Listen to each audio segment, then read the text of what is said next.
Assemble my table with me while I share you some parts of my life I've never told anyone before. Hello everyone, I am Christine Bernas and welcome to my vlog. And today, samahan niyo po akong i-assemble itong nabili kong study table from Nice PH. Perfect po ito para sa mga nagdo-dorm na katulad ko. And if you are interested, ilalagay ko po yung link sa comment section. Even before guys, gustong-gusto ko na po talaga bumili ng plain white desk. Bago ko nga po pala ito nabili, pinag-ipunan ko po ito ng ilang buwan. Madali lang ito i-assemble guys kasi may nakasulat naman kung paano siya gagawin step by step. Naalala ko tuloy guys, before, ganito rin yung feeling nung gustong-gusto kong bumili ng calligraphy. Dati kasi mahilig akong mag-design ng mga modules at dahil gipit din that time, yung binibigay sa akin ni mama na pera pag naglalako ako ng kakanin, yun yung ginagamit ko or iniipon ko para makabili ako. And minsan lang naman, dun ako kumukuha ng pang-load ko. Actually, nung una guys, ayokong pumayag na maglako kasi nahihiya ako. Pero ganun pala yung feeling pagka wala kang choice, no? Wala rin naman po kasing ibang tutulong kay mama that time sa pagtinda kundi ako. Kaya kahit sobrang mahiyain ko nun, trinay ko pa rin. Iniisa-isa ko yung mga bahay kahit nakabike ako guys.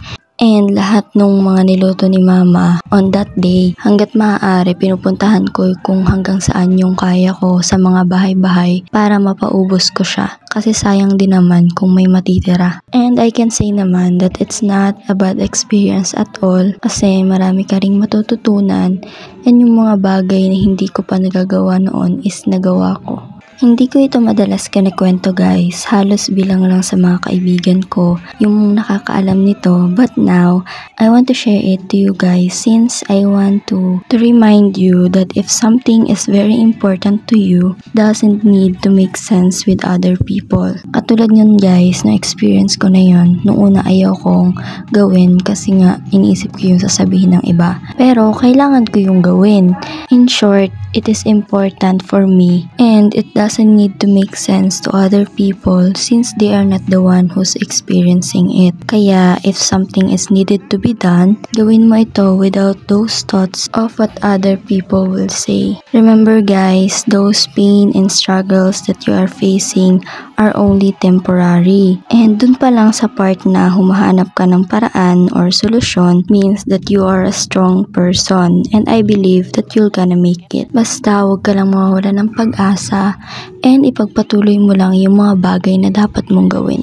Yun lang guys, and tapos ko na rin palang i-assemble itong table ko, yung lights na lang ang kailangan. And ayan, tapos na. So ayan na yung pinakang setup. Lalagay ko na lang yung mga pang skincare ko and other things na gusto kong i-display. Katulad nitong bigay ng ate ko guys na smartwatch. Lalagay ko na rin dyan. At saka yung mga sunglasses and suklay.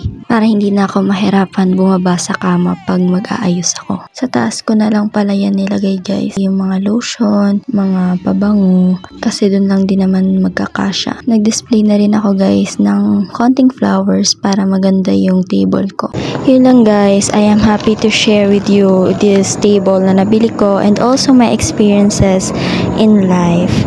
And those lessons that I've learned. Sana maalala nyo rin. Always remember guys to love yourself, to be grateful, and of course to enjoy your life because life is worth living. Have a blessed day everyone. Thank you for watching.